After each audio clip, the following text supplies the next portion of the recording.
प्यारे साथियों नमस्कार। आप सभी का स्वागत है आपका प्यारा सा चैनल एसटीएम आर्ट्स क्लासेज में। जैसे कि आप सभी को पता होगा कि एसटीएम आर्ट्स क्लासेज जो है 2025 न्यू बैच सफलता बैच जो है शुरू कर दिया है, ठीक है ना। तो आज की इस क्लास में जो है, आज की ये जो क्लास है, यह क्लास जो है हिंदी क्लास 12 हिंदी का जो है सिलेबस की ओर लेकर आया है, ठीक है ना। सिलेबस जो है काफ़ी इंपॉर्टेंट है आपके किसी भी एग्जाम को लेकर।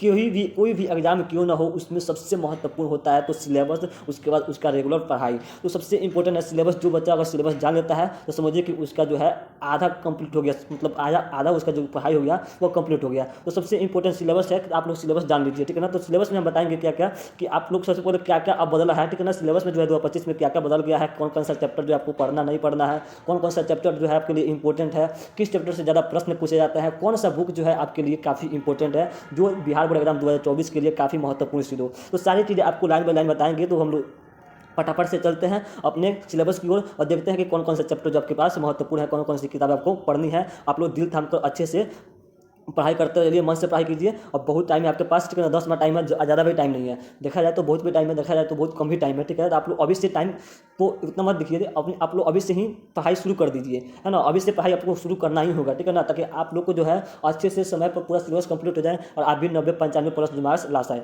तो आप लोग हम लोग बिना देरी किए देखते हैं कौन कौन सी किताब आपको लेना है, कौन सा किताब आपको नहीं पढ़ना है, ठीक है। तो चलिए, तो सबसे पहले यहाँ पे आप लोग देख रहे होंगे किताब यहाँ पे दिखा रहा है, ठीक है ना। जो किताब आपका है, ठीक है ना, ये जो है आप ही लोग का किताब है जो कक्षा 12वीं के लिए दिगंत भाग 2, यही किताब आप लोग को लेना है, ठीक है ना। यही किताब जो है आपके बोर्ड एग्जाम 2025 के लिए है जरूरी, काफ़ी इंपॉर्टेंट है। इसी किताब को आप लोग को पढ़ना है, इसी किताब को आपको लेना है 2025 एग्जाम के लिए। आप लोग यहाँ पर अच्छे से देख लीजिए, इसका स्क्रीनशॉट चाहे तो ले सकते हैं। इसी किताब को आपको लेना है, 100-150 के आसपास जो है किताब पड़ जाएगा। आप लोग इसी किताब को चैप्टर बाई चैप्टर जो है अच्छे से नोट्स बना के पढ़िएगा, ठीक है। चलिए आगे बताते हैं कि कौन कौन से चैप्टर पढ़ना है, कौन कौन सी बातें इसमें आपको महत्वपूर्ण है जो आपको ध्यान में रखना है। विषय सूची की बात करते हैं तो सबसे पहले आपको बता दें यहाँ पे विषय सूची है हिंदी की, ठीक है ना, जिसमें हिंदी में कुल टोटल 100 मार्क्स का आपका पूछा जाता है। कितना नंबर का जी? 100 नंबर का एग्जाम होता है, ठीक है ना। हिंदी हो इंग्लिश, मतलब प्रत्येक सब्जेक्ट जो है आपका 100 नंबर का ही होता है। चाहे कोई भी 5 आप सब्जेक्ट लेते हैं, जैसे Hindi, English, history, geography, political, तो आपका 500 का होता है, जिसमें प्रत्येक सब्जेक्ट कितना नंबर का होता है तो 100 नंबर का, जिसमें आपका हिंदी भी आपका 100 नंबर में है। और जो हिंदी है काफ़ी महत्वपूर्ण रखता है आपके बोर्ड एग्जाम में 400 450 नंबर स्कोर करने का। मतलब आप हिंदी को अच्छे से कंप्लीट कर लेते हैं तो समझिए कि आपका 400 450 नंबर जो है रखा हुआ है ना। क्योंकि हिंदी जो है सभी बच्चों के लिए अवेलेबल है, सबसे सबसे आसान विषय भी है। और देखा जाए तो सभी बच्चे जो है इसमें माहिर भी होते हैं, सभी बच्चों को समझने लायक होता है। और यही एकमात्र विषय है हिंदी इंग्लिश जिसमें आप 100 में 90-95 मार्क्स जो है ला सकते हैं। तो आप लोग इसको अच्छे से अभी से पढ़ाई शुरू कर दीजिए। इसको हमने अभी से शुरू किया है ताकि, क्योंकि हिंदी का जो सिलेबस है ना काफ़ी लंबी है। हिंदी का जो सिलेबस है ना आपके हिस्ट्री, ज्योग्राफी, पॉलिटिकल, इन तीनों विषय से जो है, सभी विषय से जो है हिंदी हमारी जो भाषा है, जो इंग्लिश भाषा है, ये काफ़ी लंबी सिलेबस है। तो इसको अभी से पढ़ना जो है काफ़ी जरूरी है। तो आप लोग ये मत सोचिए कि हिंदी इंग्लिश को बाद में पढ़ेंगे, लास्ट में पढ़ेंगे, 1-2 माह में पढ़ेंगे और 90-80 प्लस मार्क्स ला लेंगे, तो ऐसा हो ही नहीं सकता, ठीक है। तो आप लोग इसको अभी से पढ़ना शुरू कर दीजिए, क्योंकि दिखाएंगे आप लोग यहाँ पे सभी चीज़ें दिखाएंगे कि कितनी लंबी सिलेबस है हिंदी की, कितने चैप्टर आपको पढ़नी है, कितनी चैप्टर नहीं पढ़नी है, सारी चीज़ें बताएंगे। यहाँ पे सबसे पहले जान लीजिए 2 तरह के प्रश्न पूछे जाते हैं। वस्तुनिष्ठ मतलब होता है ऑब्जेक्टिव, ठीक है ना, और विषयनिष्ठ मतलब होता है सब्जेक्टिव। ऑब्जेक्टिव और सब्जेक्टिव पूछता है, जिसमें आपको ऑब्जेक्टिव जो है 50 नंबर का आता है और सब्जेक्टिव मिलाकर भी 50 नंबर का आता है। दोनों मिलाकर कितना तो 100 नंबर का आता है, ठीक है। 100 नंबर का आपका मार्क्स होता है। आप 100 में जितना चाहे उतना नंबर ला सकते हैं, 100 में 99, 98, मतलब जितना चाहे, यह आपके ऊपर है। तो अगर आप अभी से पढ़ाई शुरू कर देते हैं हिंदी की, आपका बेस्ट रिजल्ट आएगा, ठीक है। चलिए आगे चीज़ आपको सारी चीज़ें अच्छे से आपके सामने बताते हैं। तो सबसे पहले जान गए कि 2 तरह से प्रश्न आते हैं, ऑब्जेक्टिव और विषयनिष्ठ मतलब कि सब्जेक्टिव, ठीक है ना। ऑब्जेक्टिव मतलब जैसे मान लीजिए कोई भी एक प्रश्न दे दिया है, कोई भी एक प्रश्न दे दिया, जैसे कि हिंदी जो है कैसी भाषा है भारत की, तो यहाँ पे 4 ऑप्शन दे देगा, ठीक है ना। मातृभाषा जो हो गया या फिर देवनागरी भाषा, मतलब जो अच्छे अच्छे मतलब 4 ऑप्शन दे देगा, 1 करके 2 करके 4 ऑप्शन दे देगा और कोई एक आपका उसमें से सही रहता है। तो इस तरह से आपका प्रश्न पूछा जाता है ऑब्जेक्टिव में। और सब्जेक्टिव में जो है कैसे प्रश्न पूछे जाते हैं, सारी चीज़ आपके सामने बताते हैं, ठीक है। चलिए तो आप लोग अच्छे से देखते चलिए। हिंदी की अगर बात की जाए हिंदी की, ठीक है ना, तो हिंदी में आपका 2 तरह की किताब है, ठीक है। हिंदी की यहाँ पे तो एक किताब दिखा दिया हमने, ठीक है ना। एक जो किताब है आपका दिगंत, उसका नाम बताए थे, दिगंत उसका नाम है। उस किताब का अभी जो किताब दिखाए हैं उसी किताब को आपको लेना है। एक इसको बांट देते हैं हम लोग व्याकरण के रूप में, यहाँ पे है व्याकरण, ठीक है ना। व्याकरण में आप कोई भी अच्छा सा किताब ले सकते हैं, कोई भी किताब हो, चाहे वो 10th लेवल की हो, 12th लेवल, मतलब कोई भी आपके पास जो किताब है हिंदी व्याकरण की आप ले सकते हैं और उसको पढ़ सकते हैं, ठीक है ना। इसमें कोई डाउट वाली बात नहीं है। आप किताब लीजिए या ना लीजिए कोई प्रॉब्लम नहीं है, हम आपको सारी चीज़ें बताएंगे, किताब लेना भी है कि नहीं लेना है, ठीक है। सारी चीज़ आपको बताएंगे कि आपको कहाँ से कैसे पढ़ाई करनी है, सभी चीज़ें अच्छे से बता देंगे। तो सबसे पहले यहाँ पे हिंदी को हमने दो भाग में बांट दिया, एक जो आपका किताब हो गया है ना, किताब, और एक जो है आपका हिंदी व्याकरण हो गया। किताब का नाम है दिगंत, आपको इसी दिगंत किताब को ही आपको खरीदना है, और व्याकरण आप कोई भी किताब ले सकते हैं। खरीदना है कि नहीं खरीदना है आप लोग अपने ऊपर है, ठीक है ना। चलिए, तो यहाँ पे जो है सबसे पहले आपको बता दें, जो दिगंत किताब है इसको 3 हिस्सा में बांटे हैं। यहाँ पे देख सकते हैं आप लोग 3 हिस्सा में इसको बांटे हैं, ठीक है ना। और हिंदी व्याकरण जो है इसको एक ही हिस्सा में बना दिया है। हिंदी व्याकरण में कुल आपको 16 चैप्टर पढ़ना है। हिंदी व्याकरण की बात करते हैं तो आपको कितना चैप्टर पढ़ना है जी, 16 चैप्टर। देख लीजिए 16 चैप्टर पढ़ना है। वहीं अगर आप हिस्ट्री की बात करते हैं, हिस्ट्री की बात करते हैं तो हिस्ट्री को पूरा मिलाकर मात्र 15 चैप्टर ही है। कहाँ हिस्ट्री की 15 चैप्टर पढ़ना है, वहीं हिंदी व्याकरण, हिंदी की बात करते हैं तो केवल व्याकरण में ही 16 चैप्टर है। अब यहाँ पे आप लोग कितना चैप्टर दिख रहा होगा, 13 दूना 26 3 29। अब यहाँ पे 29 चैप्टर यहाँ पे है, 16 चैप्टर यहाँ पे है, कुल मिलाकर आपका तो 50 चैप्टर हो गया ना जी। हिंदी में आपका कितना चैप्टर हो गया, 50 चैप्टर हो गया। समझ लीजिए कि हिंदी का जो सिलेबस है कितना लंबा है, इसीलिए बोलते हैं कि आप लोग अभी से इसकी पढ़ाई करना शुरू कर दीजिए, ठीक है। तो यहाँ पे आप लोग देख सकते हैं कि हिंदी को जो हमने 3 भागों में बांटा है। हिंदी किताब को, दिगंत किताब को, ये सब एक ही में रहता है, ठीक है ना। ये जो है एक ही में रहता है। पहला आता है गद्यखंड, दूसरा आता है काव्यखंड, तीसरा आता है प्रतिपूर्ति, ठीक है ना। इन गद्यखंड में कुल 13 चैप्टर है। आप लोग को मालूम नहीं होना चाहिए, नहीं होगा, ठीक है ना। होना चाहिए लेकिन नहीं होगा, तो आप लोग जान लीजिए कि 13 चैप्टर आपका गद्यखंड में होता है, और काव्यखंड में भी 13 चैप्टर होते हैं, है ना, होते नहीं है। और प्रतिपूर्ति में भी आपका 3 पार्ट है, ठीक है। मतलब पूरे कुल मिलाकर देखा जाए तो यहाँ पे 29 पार्ट जो है आपका कहाँ पे आ गया, किताब में हो गया। ये जो हिंदी दिगंत किताब है इसमें कुल 29 चैप्टर पढ़ना है, और किताब व्याकरण से जो है आपका कुल 16 चैप्टर पढ़ना है, ठीक है। चलिए आगे हम बताते हैं कि कौन कौन से चैप्टर आपको पढ़ना है, कौन कौन से चैप्टर जो है इंपॉर्टेंट है, किस किस चैप्टर से जो है ज़्यादा प्रश्न पूछे जाते हैं। ये सभी चैप्टर पढ़ना काफ़ी इंपॉर्टेंट है, ठीक है ना। तो हम आपको बताते हैं सारी चीज़ें अच्छे से प्रोसेसिंग करके, ठीक है। सबसे पहले आप देख लीजिए आप लोग, ऑब्जेक्टिव में जो है 50 नंबर का आता है। किताब और व्याकरण से मिलाकर 50 नंबर आपको बनाना पड़ता है। अक्सर यहाँ पे जो है ऑब्जेक्टिव जो है 100 नंबर का पूछता है। अभी जो है वर्तमान में 100 नंबर का पूछा था, जिसमें से आपको 50 बनाना था ऑब्जेक्टिव, ठीक है ना। 100 पूछा था जिसमें से 50 बनाना था। आपके जो 25 एग्जाम हो सकता है उसमें 60 कर दे, 80 कर दे, ये इसके ऊपर है, ठीक है ना। बिहार बोर्ड के ऊपर है कि बदलता है कि नहीं बदलता है, लेकिन इतना समझ लीजिए कि 50 नंबर जो आपका किताब और व्याकरण से मिलकर बनाना पड़ता है, ठीक है। दूसरा के सब्जेक्टिव में भी आपको 50 नंबर का ही एग्जाम होता है, दोनों मिलाकर 100 नंबर का, ठीक है ना। तो सबसे पहले आप जान लीजिए कि सब्जेक्टिव में जो है कौन कौन से प्रश्न पूछे जाते हैं। जो सब्जेक्टिव है उसमें कौन कौन से प्रश्न जो आपको पूछे जाते हैं, जो काफ़ी इंपॉर्टेंट रखता है कि आपको क्या तैयारी करना है। सिलेबस का मतलब यही है कि आपका सही रास्ता, सिलेबस का मतलब क्या है जी, सही रास्ता, कि आपको यहाँ से यहाँ पर जाना है तो आपके लिए रास्ता यहाँ से ऐसे जाइएगा या फिर ऐसे यहाँ से घूम के जाइएगा, तो यही आपको सिलेबस देता है, ठीक है ना।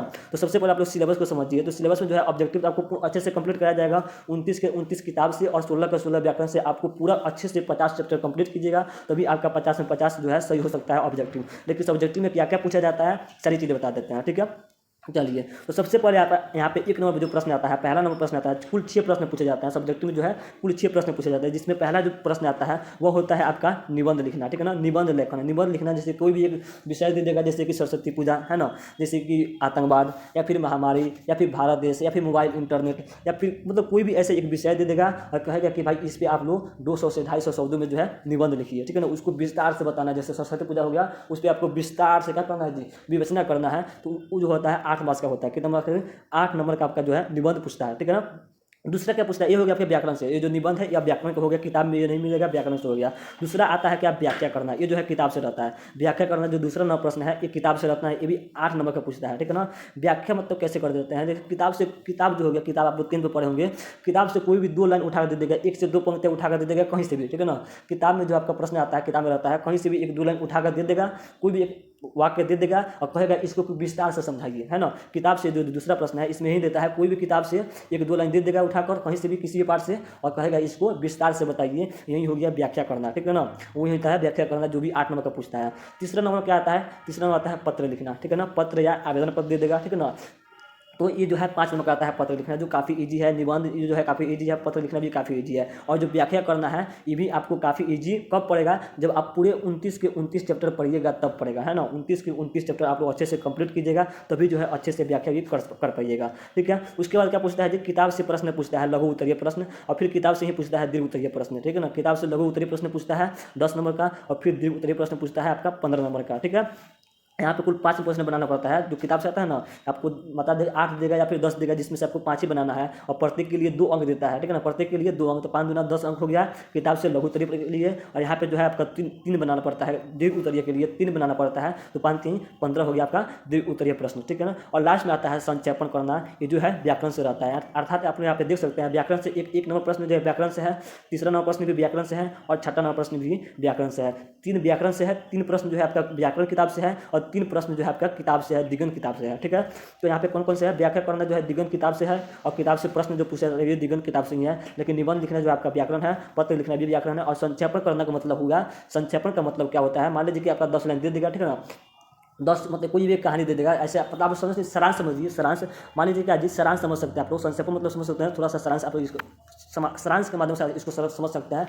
कोई भी एक पाठ होता है उसको सारांश कैसे लिखते हैं जी, तो उसको छोटा रूप में लिख देता है सारांश, उसी प्रकार यहाँ पे भी देता है संक्षेपण। तो उतना लंबा पाठ आपको उतना लंबा कहानी नहीं देगा, 10 लाइन का कहानी देगा, उसको आप लोग आपको 2 लाइन में समझा देना है। मतलब 10 लाइन का कोई बात आपको देगा लिखकर, ठीक है ना, उसको 2 लाइन में अच्छे से कंठस्थ रूप से समझा देना है। यही होता है आपका संक्षेपण, जो 4 नंबर का पूछता है। कुल मिलाकर आपका जो है 50 नंबर जो है आपका किताब से पूछता है, ठीक है ना, सब्जेक्टिव में, जिसमें आपको अच्छे से लिखना पड़ता है, काफ़ी ज़्यादा लिखना पड़ता है, ठीक है। तो ये भी जो है आपको अभी से तैयारी करना, इसके लिए इसका जरूरी है।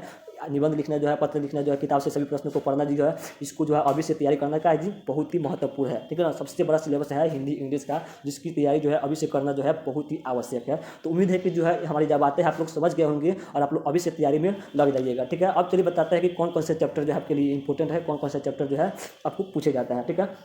चलिए, तो पहला यहाँ पे आप देख सकते हैं, हिंदी गद्य खंड में बताए थे कि कुल 13 चैप्टर है और पद्य खंड में भी कुल 13 चैप्टर बताए थे। पद्य खंड को ये या फिर काव्य खंड को ये, ठीक है ना, पद्य खंड या फिर काव्य खंड को ये दोनों एक ही है। यहाँ पे जो है आपका कुल 13 चैप्टर है, कितना 13 चैप्टर जो है पद्य खंड काव्य खंड से, और गद्य खंड से भी 13 चैप्टर है और प्रतिपूर्ति से जो है आपका 3 चैप्टर है। तो कौन कौन से है आप लोग यहाँ पे देख सकते हैं, गद्य खंड के कौन कौन से चैप्टर है। पहला बातचीत है, उसने कहा था। दूसरा चैप्टर हो गया संपूर्ण क्रांति, अर्धनारीश्वर, रोज, एक लेख और एक पत्र, ओ सदा निरा, सिपाही की माँ, 8वां चैप्टर है ना। उसके बाद 9 नंबर में क्या पे है, यहाँ पे है दिख रहा होगा 9 नंबर प्रगति और समाज, जूठन, हंसते हुए मेरा अकेलापन, तिरछ और शिक्षा है। ये जो है कुल 13 चैप्टर जो आपका गद्य खंड से हो गया, मतलब कि कहानी के रूप में हो गया। ये जो गद्य खंड मतलब हो गया एक कहानी के रूप में देता है, मतलब कि 4 पेज 5 पेज में देता है, एक कहानी के रूप में हो गया गद्य खंड। और काव्य खंड मतलब एक काव्य की तरह, मतलब एक संगीत की तरह देगा, है ना, मतलब एक कविता की तरह देगा काव्य खंड में, ठीक है। तो यहाँ पे जब लोग आप अच्छे से समझ गए होंगे कौन कौन से चैप्टर जो आपको पढ़ना है, बता देते हैं। इसमें जो सभी चैप्टर आपके लिए काफ़ी महत्वपूर्ण है, ऐसा नहीं है कि इसमें से कोई चैप्टर आपको नहीं पढ़ना है, नहीं पढ़ेगा तो हो जाएगा। आपको सभी चैप्टर जो पढ़ना जो है इंपॉर्टेंट रखता है, यहाँ पे सभी चैप्टर जो है काफ़ी इंपॉर्टेंट रखता है, सभी चैप्टर से प्रश्न आते हैं, ठीक है ना।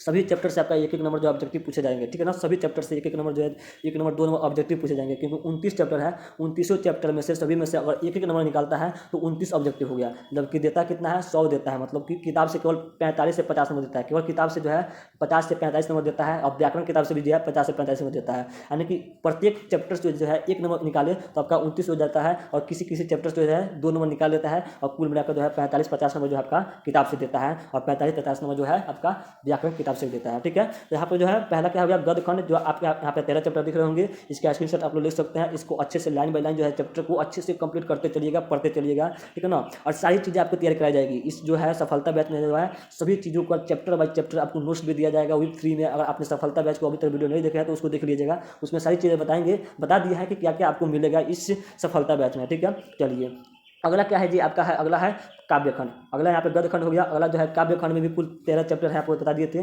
कौरवक पहला चैप्टर है, दूसरा है सूरदास के पद, तीसरा है तुलसीदास के पद, चौथा है सपय कवित, तुमुल कोलाहल कलह में, पुत्र वियोग, उषा 8 नंबर चैप्टर है ना। उसके बाद जन जन का चेहरा एक है, अधिनायक है, प्यारे बट्टे, प्यारे नन्हे बेटे को, हार जीत और गाँव का घर। ये 13 चैप्टर जो है आपका काव्य खंड से है। कितना है जी, 13 चैप्टर जो आपका काव्य खंड से हो गया। इन 13 चैप्टर को भी पढ़ना काफ़ी आपके लिए महत्वपूर्ण रखता है। उसके बाद प्रतिपूर्ति में कौन सा चैप्टर है, इसको भी आप लोग जान लीजिए। प्रतिपूर्ति में जो है आपका कुल 3 चैप्टर आते हैं, जैसे हो गया रस्सी का टुकड़ा, कलर की मौत और पेशगी। इन तीनों चैप्टर में से आपका एक एक नंबर पूछकर, मतलब कि 3 नंबर का आपका प्रश्न पूछा जाता है इन तीनों चैप्टर से, ठीक है ना।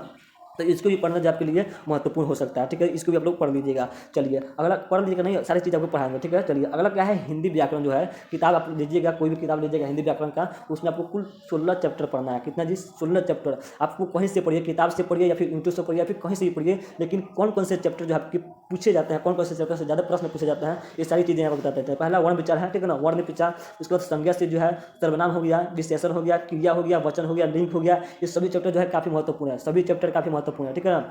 सभी से 2 से 3 नंबर प्रश्न पूछे जाते हैं। इसमें कौन कौन से जो है इंपॉर्टेंट है सारी चीज़ें बता देंगे। उसके बाद वचन हो गया, लिंग हो गया, कारक हो गया, उसके बाद पत्र लिखना, संक्षेपण पत्र लिखना, निबंध, ये जो है आपका सब्जेक्ट में पूछा जाता है ना। उसके बाद मुहावरा जो है इसमें से काफ़ी प्रश्न पूछे जाते हैं। उपसर्ग प्रत्यय जो है काफ़ी इंपॉर्टेंट है। उपसर्ग प्रत्यय से सबसे ज़्यादा प्रश्न पूछे जाते हैं। समास और संधि से सबसे ज़्यादा प्रश्न पूछे जाते हैं। मुहावरा से जो है सबसे ज़्यादा प्रश्न पूछे जाते हैं और लिंग से सबसे ज़्यादा प्रश्न पूछे जाते हैं। लिंग, मुहावरा, उपसर्ग प्रत्यय, संधि और समास, ये जो चैप्टर है इनसे सबसे ज़्यादा प्रश्न पूछे जाता है। उसके बाद जो है पर्यायवाची शब्द से सबसे ज़्यादा प्रश्न पूछे जाते हैं। विपरीतार्थक शब्द से भी प्रश्न पूछे जाते हैं और अनेक शब्द के लिए एक शब्द, इन सबसे जो है प्रश्न आपके पूछे जाते हैं। काफ़ी महत्वपूर्ण, ठीक है ना। काफ़ी जो है यहाँ पे सबसे जो मेन जो चैप्टर है यहाँ पे है, ये जो 4 चैप्टर है जो है ये काफ़ी महत्वपूर्ण है, 5 चैप्टर, ठीक है ना, व्याकरण के लिए। और यहाँ पे जो है 9 नंबर जो चैप्टर है इसको अच्छे से कंप्लीट कीजिएगा, क्योंकि यहाँ पे संक्षेपण मिलाकर 4 नंबर, 5 नंबर जो है आपका पत्र लेखन और 8 नंबर जो है आपका निबंध, अर्थात कि 8, 5, 13 हो गया, अच्छा 17 नंबर जो आपका केवल यहाँ से आता है, ठीक है ना, आपके यहाँ से इन तीनों चैप्टर से। तो इसको भी आप लोग अच्छे से कंप्लीट कर लीजिएगा। अब बताते हैं कि भाई इतना बड़ा सिलेबस को कंप्लीट कहाँ से किया जाए, कैसे किया जाए, सारी चीज़ आपको बताएंगे। कितना बड़ा जो सिलेबस है आपको तो लग ही गया होगा कि इस सिलेबस को कंप्लीट करने के लिए अभी से पढ़ाई करना बहुत इंपॉर्टेंट है। इतना लंबा सिलेबस को कंप्लीट करने के लिए अभी से पढ़ाई करना बहुत ज़्यादा जरूरी है ना, है कि नहीं। आप लोग जान गए होंगे कि कितना जरूरी है इसकी तैयारी अभी से करना। उम्मीद है कि आप लोग समझ गए होंगे। अब इसकी तैयारी कहाँ से होगी, तो इसी सफलता बैच से ही होगी, एकदम पूरा फ्री में। आपका ये जो कोर्स है सफलता बैच जो एकदम फ्री लेकर आई है, STM क्लासेस कोर्स एकदम फ्री कोर्स है। इसमें एक भी पैसा आपका नहीं लिया जाएगा, है ना। सारी चीज़ें आपका जो है PDF भी यहाँ पे दिया जाएगा, डाउट क्लास भी होगी, लाइव क्लास भी होगी, जो भी यहाँ पे टेस्ट भी आपका लिया जाएगा, सभी चीज़ आपको लिया जाएगा, होमवर्क भी दिया जाएगा। और हाँ, चैप्टर बाय चैप्टर जो आपका सभी चीज़ें यहाँ पे जितना है ना, जितने सारे चैप्टर है सभी चैप्टर का जो है चैप्टर बाय चैप्टर आपको पढ़ाया जाएगा। इसका जो टेस्ट लिया जाएगा, इसका जो नोट्स आपको भी दिया जाएगा एकदम फ्री में। सारी चीज़ें जो है चैप्टर बाय चैप्टर हो गई, ठीक है ना। बातचीत जो है चैप्टर बाय चैप्टर 3 खंड में लिया जाएगा, मतलब सभी चीज़ों को अच्छे से, पहला जो है अच्छे से एक वीडियो में जो है बातचीत को अच्छे से समझा दिया जाएगा कहानी में, दूसरा में इसका सब्जेक्टिव प्रश्न करा दिया जाएगा और तीसरा में ऑब्जेक्टिव करा दिया जाएगा और चौथा में क्या कर दिया जाएगा जी, इसका नोट्स देकर, पाँचवा में इसका टेस्ट ले लिया जाएगा। मतलब अच्छे से कंप्लीट करा दिया जाएगा ताकि आपका कहीं से भी प्रश्न पूछे आपको बचना नहीं चाहिए, है ना। कहीं से भी प्रश्न पूछ के बचना नहीं चाहिए। अब यहाँ पे एक प्रश्न आता है कि अभी से पढ़ाई करना क्यों जरूरी है ना। बाद में अगर आप लोग इसका गेस खोजते हैं तो गेस में क्या मिलेगा जी, 1-2 क्वेश्चन है गेस में क्या देगा। यहाँ से बातचीत में लगभग मान लीजिए कि 10 प्रश्न है, तो 10 प्रश्न में से जो है कोई भी टीचर निकालेगा तो 2 से 3 प्रश्न निकालेगा।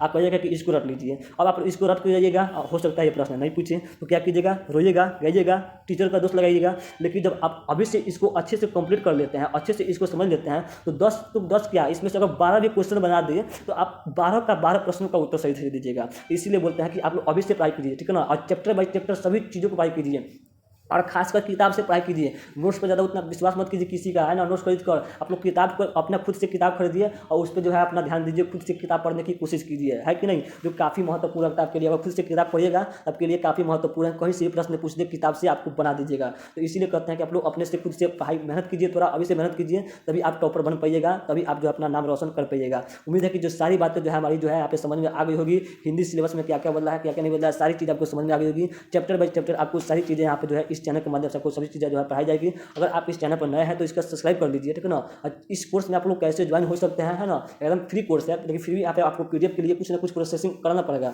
पैसा आपका एक भी नहीं लगेगा, लेकिन कुछ है यहाँ पे जो आपको करना पड़ेगा। करना क्या है, आपको यहाँ पे एक लिंक दिया जाएगा STM व्हाट्सएप ग्रुप का, आपको उसमें जुड़ जाना है ना। और जुड़ने के बाद क्या किया जाएगा, जब भी आपको कोई भी चैप्टर आपको पढ़ा दिया जाएगा तो उसका नोट्स वापस जब दिया जाएगा तो आपको वह नोट्स जो है मिल जाएगा, आप उसकी तैयारी जो है बेहतर कर पाइएगा। तो आप लोग उस ग्रुप में जुड़ जाइएगा। और हाँ, चैनल पर अगर नया है तो चैनल को सब्सक्राइब कर लीजिएगा, ताकि जब भी हम कोई भी नया क्लास लेकर आए, इसका जो क्लास शुरू करें तो आपको उसका नोटिफिकेशन सबसे पहले आप तक पहुंच जाए और जो आपका बेहतर तैयारी हो सके। उम्मीद है कि जो क्लास जो है, ये जो हिंदी का जो सिलेबस है आपको अच्छी लगी होगी। अच्छा लगा है तो चैनल को सब्सक्राइब कर दीजिए और अपने दोस्तों के पास भी शेयर कर दीजिए और लाइक कर दीजिएगा। मिलते हैं अगले क्लास के साथ। चलिए, जय हिंद।